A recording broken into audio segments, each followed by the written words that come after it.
नमस्कार दोस्तों, आप सभी का हमारी आज की रोमांचक कहानी में हार्दिक स्वागत है। अगर आप हमारे चैनल पर पहली बार आए हैं, तो सब्सक्राइब करना ना भूलें और बेल आइकन दबाकर सभी नई कहानियों का आनंद लें। आज की कहानी बेहद खास और दिलचस्प होने वाली है, इसलिए लास्ट तक जरूर सुनें, आपको बहुत मजा आने वाला है। तो बिना किसी देरी के चलिए कहानी शुरू करते हैं। हमारे पास वाले घर में एक बहुत सुंदर आंटी रहती थी। वो इतनी गोरी और खुश मिजाज थी कि मैं जब भी उसे देखता तो मेरा दिल धड़कने लगता। आंटी का पति बाहर रहता था, इसलिए मेरा दिल चाहता था कि मैं उस पर अपना हाथ साफ करूं, लेकिन मुझे नहीं पता था कि वह भी किसी शिकार की तलाश में है। एक दिन मैं गली से गुजर रहा था कि उसने मुझे किसी काम से अपने घर में बुलाया। मैं घर में दाखिल हुआ तो उसने मुझे एक कमरे में बैठा दिया। मैं चुपचाप कमरे में जाकर बैठ गया। थोड़ी देर बाद जब आंटी कमरे में आई तो उसने नाइटी पहन रखी थी। उसे देखकर मेरे होश उड़ गए। मैंने उसे काम का पूछा तो वह कहने लगी। यह सुनकर मेरे दिल में लड्डू फूटने लगे।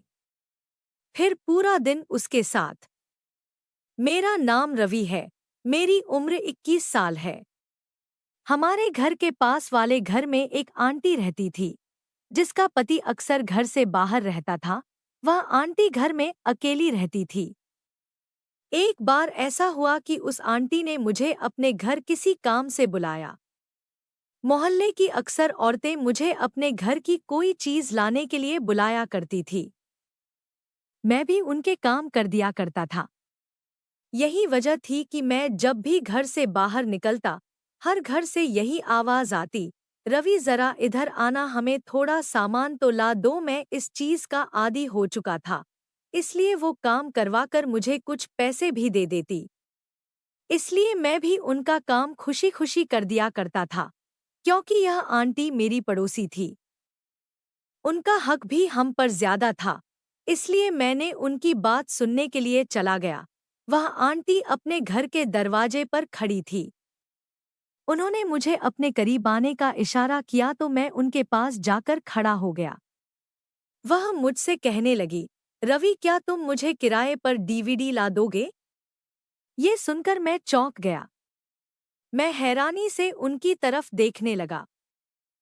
आंटी ने मुझे बताया कि उनके किसी रिश्तेदार की शादी की मूवी आई हुई है और वह उसे देखना चाहती है, तो मैं इसीलिए उन्हें कहीं से डीवीडी प्लेयर लाकर दे दूं। पहले तो मैं हिचकिचाया, क्योंकि वीडियो सेंटर वाले आजकल किराए पर कुछ भी नहीं दे रहे थे। मगर फिर मैंने सोचा कि आंटी ने पहली बार मुझसे कोई काम कहा है। अगर मैंने यह काम करने से इनकार कर दिया तो कहीं आंटी को बुरा न लग जाए। इसलिए मैंने उनसे वादा कर लिया कि मैं उन्हें डीवीडी प्लेयर जरूर लाकर दूंगा। उस वक्त दोपहर का टाइम था, इसलिए मैं घर चला गया। लेकिन जैसे ही शाम हुई तो मैं अपने मोहल्ले की वीडियो सेंटर पर चला गया।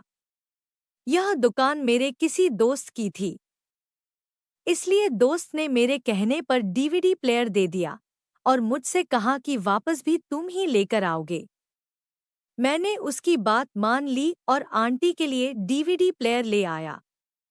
मैंने आंटी को डीवीडी प्लेयर दरवाजे पर देना चाहा, तो वह कहने लगी कि अंदर आकर इसे हमारी एलसीडी के साथ सेट भी कर दो। उन्हें मूवी चलाना भी नहीं आती थी। मैं इस काम में मास्टर था, इसलिए मैं उनके घर चला गया। उनका घर बहुत खूबसूरत था और अंदर से घर देखने से मुझे यह अंदाजा हो गया कि वह आंटी काफी पैसे वाली है। आंटी ने मुझे एक कमरे में बिठाया और कहा कि इस एलसीडी के साथ डीवीडी प्लेयर को सेट कर दो। मैंने उन्हें शादी की मूवी चलाकर दे दी। इस दौरान आंटी मेरे लिए चाय बनाकर ले आई और मजबूरन मुझे वह चाय पीनी पड़ी। तभी मेरा ध्यान मूवी की तरफ चला गया। उस शादी के फंक्शन में एक बहुत खूबसूरत लड़की नाच रही थी। वह इतना खूबसूरत तरीके से नाच रही थी कि मेरी चाय खत्म हो गई, मगर मुझे इस बात का एहसास ही नहीं हुआ। तभी आंटी ने मुझे बताया कि यह मेरी बेटी है। आज इसकी तबीयत खराब है इसलिए सो रही है। ये सुनकर मैं उठ खड़ा हुआ और अपने घर आ गया। घर आकर भी मेरा सारा ध्यान आंटी की बेटी की तरफ ही था। वह मुझे अच्छी लगने लगी। दूसरे दिन आंटी ने मुझे डीवीडी प्लेयर दरवाजे पर ही दे दिया और अंदर आने को नहीं कहा। ये सुनकर मैं बूझ गया, क्योंकि मैं शायद मौके की तलाश में था कि कब आंटी घर बुलाएगी और मैं उसकी खूबसूरत बेटी को देख पाऊंगा। पता नहीं, उसे देखकर मैं क्यों बेचैन सा हो गया था। आखिर कई दिनों के बाद एक बार फिर आंटी को मुझसे काम पड़ गया। आंटी ने मुझे आवाज दी और कहा, बेटा हमारी मशीन खराब हो गई है, घर आकर जरा चेक कर देना। मैं जल्दी से घर के अंदर गया। मैंने मशीन चेक की तो उसके अंदर एक कपड़ा फंसा हुआ था। मैंने वह कपड़ा निकाल दिया, मशीन स्टार्ट की तो वह चलने लगी। यह देखकर आंटी खुश हो गई और कहने लगी, शुक्र है, ये ठीक हो गई। मुझे कपड़े धोने थे। फिर कहने लगी कि मेरी बेटी के उठने का वक्त हो गया है। मैं जाने लगा तो आंटी ने मुझे कुर्सी पर बैठने को कहा। अरे, बैठो बेटा, मैं तुम्हारे लिए कुछ खाने को लाती हूँ। इसी दौरान आंटी मेरे लिए कुछ बिस्किट और चाय लेकर आ गई। मुझे ख्याल आने लगा कि आंटी की बेटी भी घर में रहती है, लेकिन अभी तक मैंने उसे नहीं देखा। अब मेरा सब्र बढ़ने लगा कि आंटी की बेटी को एक एक बार देख लूं। मैंने उसे शादी की मूवी में देखा था और पता नहीं वह कितने साल पुरानी मूवी थी। और मैं उसे इसलिए भी देखना चाहता था क्योंकि आंटी खुद भी बहुत खूबसूरत थी। इसलिए मेरे दिल में ख्याल आया कि आंटी इस उम्र में इस कदर खूबसूरत है, तो उसकी बेटी कितनी खूबसूरत होगी। तभी आंटी कहने लगी, तुम कुछ देर बैठो, अभी मेरी बेटी आ रही होगी, तुम्हें मैं उससे मिलवाऊं। वैसे मेरी बेटी मेरी तरह बहुत खूबसूरत है, मगर मेरी तरह खुशमिजाज नहीं है। वो बहुत कम बोलती है।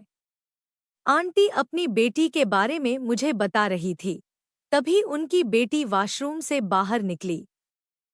उसे मेरा पता नहीं था, इसलिए वह बिना दुपट्टे के निकली। उसे देखकर मेरी आंखें फटी की फटी रह गई, क्योंकि वह किसी परी से कम नहीं थी।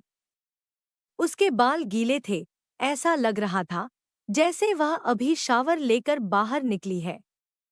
उसने गुलाबी रंग का ड्रेस पहना था, जिसमें वह अप्सरा लग रही थी। उसे देखकर मैं हक्का बक्का रह गया। मैं जल्दी से उठ खड़ा हुआ तो आंटी ने अपनी बेटी से कहा, यह हमारा पड़ोसी रवि है, बड़ा ही अच्छा बच्चा है और मेरे तो अक्सर यह बहुत सारे काम कर देता है। यह सुनकर आंटी की बेटी ने मुझे रुक कर देखा और फिर अपने कमरे में चली गई। आंटी कहने लगी कि वह अजनबी लोगों से ज्यादा बात नहीं करती। मेरी बेटी ने छोटी सी उम्र में बहुत बड़े दुख देख लिए हैं। फिर मैंने बातों ही बातों में उनके पति के बारे में पूछा। इस सवाल पर वह थोड़ा सा परेशान हो गई। उन्होंने एक लंबी सी सांस भरी, फिर कहने लगी, वह पिछले 10 साल से अमेरिका में है, मगर कभी वापस नहीं आए। वह हर हफ्ते इतने पैसे भेजते थे कि हमें किसी चीज की कमी नहीं थी, लेकिन मेरी सिर्फ एक बेटी ही है। मेरा पति भी घर से दूर है, इसीलिए घर में मर्द की बहुत कमी महसूस होती है। काश हमारे घर में भी कोई मर्द होता जो बाहर के सारे काम कर देता। यह बताते हुए उनके चेहरे पर एक अजीब सी बेपसी थी। ना जाने क्यों मुझे उस वक्त उन पर बहुत दया आ रही थी। इसलिए मैंने उनसे यही कहा कि आप फिक्र नहीं करें। आपको जब भी किसी काम की जरूरत हो, आप तुरंत मुझे आवाज दे दिया करें। मैं आपका हर काम कर दिया करूंगा। सारा दिन मैं फुर्सत में होता हूँ। आप मुझे अपना ही समझे। यह सुनकर वह आंटी बहुत खुश हुई। इसके बाद मैं अक्सर आंटी के घर के बाहर फिरने लगा और वह भी बाहर आकर खड़ी हो जाती। जैसे ही उसकी नज़र मुझ पर पड़ती, वह मुझे तुरंत आवाज देती, रवि, जरा इधर आना, मुझे आटा ला दो, कभी दूध लेकर आना। मैं भागकर उनके सारे काम कर देता। एक दिन मुझे उनके घर से एक बहुत प्यारी आवाज आई, रवि, जरा इधर आना।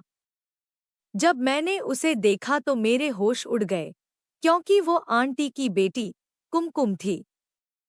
मैं भागता हुआ उसके पास गया तो वह कहने लगी, आज मेरी माँ की तबीयत खराब है, इसलिए प्लीज दूध ला दो। ये सुनकर मैं दुकानदार के पास गया और दूध लेकर आया। मैंने दस्तक दी तो आंटी की बेटी ने दरवाजा खोला और मैंने उससे कहा, दूध ले आया हूँ, यह ले। मैंने जब इतना कहा तो वह मुझे दूर से आवाज देने लगी, प्लीज दूध अंदर आकर पकड़ा दो। यह सुनकर मैं अंदर दाखिल हुआ। इसके बाद वह मुझसे कहने लगी, मेरी माँ के पास कुछ देर बैठ जाओ। मैं उनके कमरे में चला गया, जहां वह सो रही थी। तभी उनकी बेटी ने मुझसे पूछा, रवि, चाय पियोगे? उसकी आवाज में जैसे कोई नशा था। मेरे मुंह से जी के अलावा कुछ ना निकला, क्योंकि मैं बहुत घबराया हुआ था। मगर उस वक्त उसके चेहरे पर अजीब सी मुस्कुराहट थी, जिसे मैं समझ नहीं पाया। कुछ ही देर बाद वह चाय बनाकर अंदर दाखिल हुई और मुझसे पूछा, रवि, माँ तुम्हारी बहुत तारीफ कर रही थी, तुम क्या करते हो? जिस पर मैंने जवाब दिया, मैं सारा दिन फ्री ही होता हूँ। यह सुनकर वह हंसने लगी। मैंने देखा कि वह हंसते हुए बहुत अच्छी लगती थी। फिर वह कुछ सोचकर उदास हो गई। मैं चाय पीते वक्त कभी आंटी की तरफ देखता और कभी उनकी बेटी की तरफ, और कभी नजरें झुका लेता। उनकी बेटी कोई 23 से 24 साल की जवान लड़की थी, मगर वह इस कदर खूबसूरत थी कि वह 18 साल की लगती थी। मैंने उसे पूछा, आप क्या करती है? यह सुनकर वह कहने लगी, मैं 18 साल की थी जब मेरे पापा ने मेरी शादी कर दी। लेकिन शादी के कुछ महीनों बाद मेरे पति की मौत हो गई। तो ससुराल वालों ने यह कहकर मुझे घर से निकाल दिया कि मैं मनहूस हूँ। यह सुनकर मैं हैरान रह गया, क्योंकि वह कहीं से भी शादीशुदा नहीं लग रही थी। अब मैंने उसके चेहरे की तरफ देखा कि अचानक आंटी की आवाज गूंजी, रवि, तुम्हारी शादी हो गई है? मैंने इनकार में सर हिलाया तो आंटी की बेटी ने कहा, वह क्यों? मैंने कहा, मैं तो अभी सिर्फ 21 साल का हूँ। ये सुनकर वह कहने लगी, आजकल के लड़के तो 18 साल की उम्र में भी शादी कर लेते हैं। ये सुनकर मैंने कहा, मेरा कोई काम धंधा नहीं है, ऐसे में मुझसे कौन शादी करेगा? यह सुनकर आंटी की बेटी खामोश हो गई। इस दिन के बाद मैं किसी न किसी बहाने उनके घर चला जाता था। आंटी भी मुझे अंदर आने से मना नहीं करती थी, और अब उनकी बेटी भी मेरे साथ बिना झिझक बात करती थी। एक दिन वह मुझसे कहने लगी, रवि, तुम कब तक मोहल्ले वालों के काम किया करोगे? तुम कोई काम धंधा क्यों नहीं करते, ताकि तुम्हारी शादी हो? यह सुनकर मैंने उसे कहा कि काम धंधे के लिए बहुत सारे पैसे चाहिए, जो कि मेरे पास नहीं है। जिस पर वह कहने लगी, तुम कौन सा काम करना चाहते हो? मैंने कहा, मैं अमेरिका जाना चाहता हूँ, मगर मेरे पास टिकट और वीजा के लिए पैसे नहीं हैं। ये सुनकर उसने मेरा हाथ पकड़ा और अपने कमरे में ले गई। उसने अपना कुछ पुराना जेवर कमरे से निकाला और मेरे हाथ पर रख दिया और कहने लगी, ये मेरी शादी का जेवर है, जो मेरी माँ ने मुझे दिया था। यह अब मेरे किसी काम का नहीं है।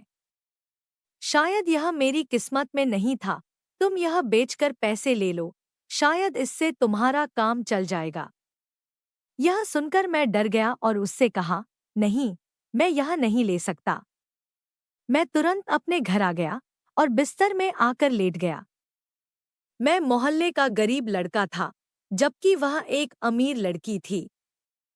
मेरे माँ बाप गुजर चुके थे, इसलिए मैं मोहल्ले वालों के काम कर दिया करता था। इस वजह से कोई और काम भी नहीं कर सकता था। लोग भी मुझे काम के बदले पैसे दे दिया करते थे। मेरा गुजारा अच्छा हो जाता था। मैंने अभी तक शादी नहीं की थी। सारा दिन मोहल्ले में आवारा फिरता और आंटी के घर भी अक्सर चला जाया करता था। मैं आईडी कार्ड पर अपनी उम्र 2 साल ज्यादा करके दुबई जाना चाहता था, मगर मेरे पास पैसे नहीं थे। आज ना जाने क्यों आंटी की बेटी ने मुझसे हंसी बात कह दी थी। हमें मिले हुए इतना समय भी नहीं हुआ था कि वो मुझ पर इतना एहसान कर सके। मैं बिस्तर पर लेटा यही सोच रहा था कि ना जाने उसे मुझ पर इतना तबार कैसे आ गया। अगले 2 दिन तक मैं उनके घर के पास से नहीं गुजरा। ना जाने यह डर था या शर्मिंदगी। लेकिन तीसरे दिन आंटी मेरे घर आ गई। शायद वह अपने घर में बैठे बैठे बोर हो रही थी, तो इसलिए मेरे घर चली आई। मैं भागकर किचन में गया और आंटी के लिए चाय बनाने लगा। जिस पर आंटी मुझसे कहने लगी, 2 दिन हो गए, तुम हमारे घर क्यों नहीं आए? मैं भी शायद इसी इंतजार में था कि वह मुझसे यह सवाल करें। मैंने तुरंत कह दिया कि आपने कौन सा मुझे याद किया था।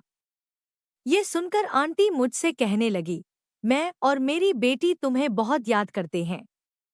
ये सुनकर मैं चौंक गया और उनसे पूछने लगा, आपकी बेटी भी मुझे याद करती है? यह सुनकर वह कहने लगी, हाँ, उस बेचारी का मेरे और तुम्हारे सिवा और कौन है इस दुनिया में। जिसके साथ ही वह हंसने लगी। तुम दिल के बहुत अच्छे हो, इसलिए हम तुम्हारे साथ अपने दिल की बात कर लेते हैं, वरना वह तो अंदर से बुरी तरह टूट चुकी है। मैंने उसके बाप से बहुत बार कहा है कि उसके लिए कोई और अच्छा सा रिश्ता तलाश कर दें। कब तक घर में ऐसे ही पड़ी रहेंगी? आंटी के मुंह से उनकी बेटी की दूसरी शादी का सुनकर मैं चौंक गया। क्या आप अपनी बेटी की दूसरी शादी करना चाहती है? यह सुनकर आंटी कहने लगी, हाँ, बिल्कुल, वह जवान है, खूबसूरत है। इसके अलावा उसमें क्या कमी है? बस किस्मत ने उसे बेचारे को ससुराल से यूं निकाल दिया। कोई अच्छा लड़का मेरी बेटी का हाथ मांगेगा तो मैं फौरन हाँ कर दूंगी। यह सुनकर मैं आंटी के करीब जाकर बैठा और उनसे पूछा, आपको अपनी बेटी के लिए कैसा लड़का पसंद है? आंटी मेरे सवाल पर कहने लगी, बस शरीफ हो और अच्छा कमाता हो, क्योंकि हमारी बेटी हमारे घर में भी ऐश करती है, इसलिए मैं चाहती हूँ कि वह अपने पति के घर भी ऐश करे, उसे कोई तकलीफ ना हो। यह सुनकर मैं चुप हो गया। सारी रात यही सोचता रहा कि मैं शरीफ तो बस हूँ, मगर मैं इतने सारे पैसे कहाँ से लाऊं कि आंटी अपनी बेटी का हाथ मेरे हाथ में रख दे। यही सोच से 2 दिन गुजर गए और मेरी मायूसी में इजाफा होने लगा। तभी मैंने सोचा कि मुझे आंटी की बेटी की बात मान लेनी चाहिए। अगर मैं उससे जेवर लेकर अमेरिका चला जाता हूँ और वहां दिन रात मेहनत करने के बाद अपना घर बना लेता हूँ, तो आंटी जरूर मुझे अपनी बेटी का रिश्ता जरूर दे देगी। इस ख्याल ने मुझे बहुत हिम्मत दी और मैं अगले दिन उनके घर चला गया। आंटी को नमस्ते करने के बाद मैं सीधा उनकी बेटी के कमरे में चला गया। वह अभी बिस्तर पर लेटी हुई थी। उसे इस तरह देखकर मैंने नजरें चुरा ली। लेकिन अब मैं वहां से नहीं जा सकता था, क्योंकि मुझे उससे जरूरी बात करनी थी, इसलिए मैं सोफे पर बैठ गया। वह मेरी तरफ देखकर कहने लगी, मैं तुमसे बहुत नाराज हूँ, तुम इतने दिन हमारे घर क्यों नहीं आए? ये सुनकर मैंने कहा, मैं डर गया था। जिस पर वह हंसने लगी, क्यों? क्या तुम मुझसे डर गए थे? यह सुनकर मैं खामोश हो गया। वह अपने बिस्तर से उठी और सोफे पर आकर बैठ गई। मैं उसे अपने इतने करीब देखकर घबरा गया। मेरे माथे पर पसीना छूटने लगा। मैंने कभी ख्वाब में भी नहीं सोचा था कि वह मेरे इतना करीब आकर बैठ जाएगी। उसने मेरे हाथ पर अपना हाथ रखा और कहने लगी, रवि, तुम कोई काम क्यों नहीं करते? ना जाने क्यों उसकी बात से मेरी आंखें भर आई। मैंने उसे कहा, मेरे माँ बाप मर गए हैं, मुझे बस 2 वक्त की रोटी मिल जाती है, इसलिए मैं कमाकर क्या करूँगा। यह सुनकर वह नाराज होकर सोफे से उठने लगी। यही वह मौका था। मैंने उसका हाथ पकड़कर उसे दूर जाने से रोका। वह कहने लगी, रवि, तुम अमेरिका चले जाओ, वहां जाकर बहुत सारा पैसा कमाओ, फिर अपना घर लो और शादी कर लो। मोहल्ले वाले कब तक तुम्हें पैसे देंगे? यह कहकर उसने मेरा हाथ पकड़ा और अलमारी से जेवर निकालकर मेरे हाथ पर रख दिया और कहने लगी, यह मेरी शादी का जेवर है, यह मेरे किसी काम का नहीं है। उधार समझ कर ले लो, अमेरिका जाकर वापस कर देना। यह कहकर उसने अपनी आंखें बंद कर ली। उसके चेहरे पर अजीब सी चमक थी। मैं फैसला कर चुका था कि मैं इस बार उसे इनकार नहीं करूंगा, इसलिए मैंने उससे जेवर ले लिया और उसे कहा, तुम्हारा यह एहसान मैं कभी नहीं भूलूंगा। ये सुनकर वह कहने लगी, यह एहसान नहीं, प्यार है। प्यार का बदला कोई नहीं चुका सकता। तुम मेरी माँ के काम दिल से करते हो, तुम्हारी वजह से माँ को थोड़ा सुकून का एहसास होने लगा है, इसलिए मैं तुम्हारी कदर करती हूँ, वरना मैं कभी भी अपना जेवर उठाकर ऐसे किसी अनजान को ना देती। उस दिन मैं आंटी के घर से निकला तो सीधा अपने दोस्त के पास चला गया, जिसका भाई अमेरिका में काम करता था। मैंने उसके हाथ पर पैसे रखे और कहा, मेरा अमेरिका जाने का इंतजाम करो। ये सुनकर उसने अपने भाई से बात की और यूं 1 महीने के अंदर मेरे अमेरिका जाने के तमाम इंतजाम हो गए। मैंने आंटी के घर आकर उन्हें यह बात बताई तो वह उदास हो गई और कहने लगी, तुम अमेरिका जा रहे हो, अब हमारे घर के काम कौन करेगा? ये सुनकर मैं हंस पड़ा। मैं कुमकुम के कमरे में आया, उसे यह खुशखबरी सुनाई तो वह बहुत खुश हुई और कहने लगी, रवि, दिल लगाकर काम करना। ये सुनकर मैंने चुपके से कहा, दिल लगाकर काम नहीं करूंगा, क्योंकि मैं अपना दिल तो यहाँ छोड़कर जा रहा हूँ। ये कहकर मैं वहां से चला गया, सामान पैक किया और एयरपोर्ट पहुंच गया। पहला महीना मेरे लिए बहुत मुश्किल था, क्योंकि मैं उसी दोस्त के भाई के पास काम करता था, जिसने मुझे अमेरिका बुलाया था, जहां का काम मुश्किल से समझ में आता था। इसलिए मुझे 1 महीना लग गया। मगर जैसे ही मुझे काम समझ आया, मैंने सबसे पहले आंटी के घर कॉल की और उन्हें अपनी सलामती बताई। आंटी मेरे बारे में सुनकर बहुत खुश हुई और मुझे बहुत सारी दुआएं दी और फिर फोन कुमकुम को दे दिया। मेरा दिल धड़कने लगा। मुझे समझ नहीं आ रहा था कि मैं उससे क्या बात करूं। वह खुद ही मुझसे बातें करने लगी और कहने लगी, पैसे जमा करते रहना, बेवजह खर्ची मत करना ताकि तुम जल्दी से शादी कर सको। यह सुनकर मैं हंस पड़ा, शायद वह भी मुझसे प्यार करने लगी थी। यूं हर हफ्ते में आंटी के घर फोन करता था। मैं जब भी आंटी के घर फोन करता तो आंटी थोड़ी देर मेरे साथ बात करके अपनी बेटी को फोन पकड़ा देती थी और फिर हम काफी देर तक बातें करते रहते थे। इससे मेरे दिल को तसल्ली हो जाती थी और मैं एक बार फिर से जी जान लगाकर अपने काम में लग जाता। मुझे तनख्वाह मिली तो मैंने कुमकुम से पूछा कि मैं अमेरिका से तुम्हारे लिए क्या गिफ्ट भेजूं। यह सुनकर वह शर्माने लगी और कहा, मुझे कुछ नहीं चाहिए। मैं उससे बहुत कहता रहा मगर वह मेरी बात टाल देती। मैंने सोच लिया कि उसने मेरी मदद की थी, इसलिए मैं कुछ ना कुछ उसे जरूर भेजूंगा। मगर वह गिफ्ट का नाम सुनकर ही शर्मा जाती थी। मैं हर हफ्ते उसे फोन करता था और उससे पूछता कि तुम्हारे लिए क्या भेजूं। एक रोज वो कहने लगी, तुम इतनी ही जिद करते हो तो मेरे लिए वो ले आना। यह सुनकर मैं हंस पड़ा और उससे कहने लगा, मेरी भी एक शर्त है। उसकी बात सुनकर वह पूछने लगी, कैसी शर्त? जिस पर मैंने कहा, ये बात मैं आकर बताऊंगा। मेरी बात सुनकर वह चुप हो गई। यूं मुझे 2 साल हो गए। मेरा वीज़ा खत्म हो गया। मैंने अपना वीज़ा दोबारा रिन्यू किया, लेकिन मैं अपने घर ना जा सका। मैं जाना भी नहीं चाहता था, क्योंकि मैं जिस मकसद के लिए आया था, उसको पूरा करना चाहता था और मेरा मकसद था बहुत सारा पैसा इकट्ठा करना। फिर कुछ समय बाद मैंने छुट्टी ले ली। जैसे ही मुझे काम से छुट्टी मिली, मैं तुरंत वापस चला गया। आंटी से मिला। वह मुझे देखकर बहुत खुशी हुई और गले से लगा लिया। वह मुझे देखकर कहने लगी, तुम तो बहुत जवान और खूबसूरत हो गए हो। फिर आंटी के घर में बैठ गया और मैंने उनसे बात की कि मैं आपकी बेटी से शादी करना चाहता हूँ। उन्हें मेरी बात सुनकर थोड़ी हैरानी जरूर हुई, मगर उन्हें मेरी बात पर एतराज नहीं था। लेकिन मेरा दिल उस वक्त टूट गया जब उनकी बेटी ने मेरे साथ शादी करने से इनकार कर दिया।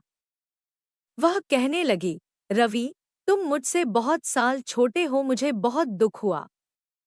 मैं सर झुकाए बैठा रहा, क्योंकि मेरी सारी उम्मीदों पर पानी फिरता हुआ नजर आ रहा था। मैंने अपना बैग खोला और कुछ कपड़े जो मैंने आंटी और उसकी बेटी के लिए लेकर आया था, उनके सामने रख दिए, जिसको उन्होंने खुशी से ले लिया। फिर मैंने जेब से पैसे निकाले और उसके हाथ पर रख दिए। वह कहने लगी, ये क्या है? मैंने कहा, यह वो रकम है जो तुमने मुझे जाने से पहले दी थी। इसके साथ मैंने उसका शुक्रिया भी अदा किया। उसने खामोशी से वह पैसे पकड़े और उठाकर अलमारी में रख दिए। मैंने उनसे इजाजत ली और घर आ गया। दिल तो कर रहा था कि अगले रोज ही वापसी का टिकट लूं और वापस अमेरिका चला जाऊं। वैसे भी अब मेरा कौन था यहाँ पर? रात का खाना खाने को भी जी नहीं कर रहा था। मैं खामोशी से जाकर अपने कमरे में लेट गया। सुबह हुई तो मोहल्ले वालों से मुलाकात हुई। वह कहने लगे, तुमने बहुत अच्छी किस्मत पाई है जो तुम इतनी जल्दी अपने पैरों पर खड़े हो गए। मगर मेरा दिल तो अंदर से बुझा हुआ था। मैं 1 हफ्ते की छुट्टी लेकर आया था, मगर 1 हफ्ते में ही वापसी की टिकट बुक करवा ली जाने से पहले एक बार फिर किस्मत आजमाने का सोचा और आंटी से जाकर कहा कि किसी तरह अपनी बेटी को मना ले। मैं उम्र में छोटा हूँ तो क्या हुआ, आपकी बेटी मेरे साथ बहुत खुश रहेगी। आंटी भी यही चाहती थी कि उसकी बेटी की शादी जल्दी से जल्दी हो जाए। आखिरकार मैंने और आंटी ने बहुत जोर लगाया और फिर कुमकुम को हमारी बात मानना ही पड़ी। उसकी हाँ पर मेरी खुशी का ठिकाना न रहा और यूं हमारी शादी हो गई। मुझे मेरा प्यार मिल गया और मैं उसे अपने साथ अमेरिका ले गया। अब मेरे पास एक अच्छी नौकरी और अपना घर है। मेरे 3 बच्चे हो चुके हैं और हम हंसी खुशी अपनी जिंदगी गुजार रहे हैं। तो प्यारे दोस्तों, यह थी हमारी आज की शानदार और रोमांचक कहानी। आपको यह कहानी कैसी लगी? हमें कमेंट करके ज़रूर बताएं। आपकी राय हमारे लिए बहुत कीमती है। अगर कहानी पसंद आई हो तो लाइक ज़रूर करें, इसे अपने दोस्तों के साथ शेयर करें और हमारे चैनल को सब्सक्राइब करना ना भूलें, ताकि आप आने वाली मज़ेदार कहानियों को मिस ना करें। तो चलिए, मिलते हैं अगले वीडियो में एक नई दिलचस्प कहानी के साथ। धन्यवाद।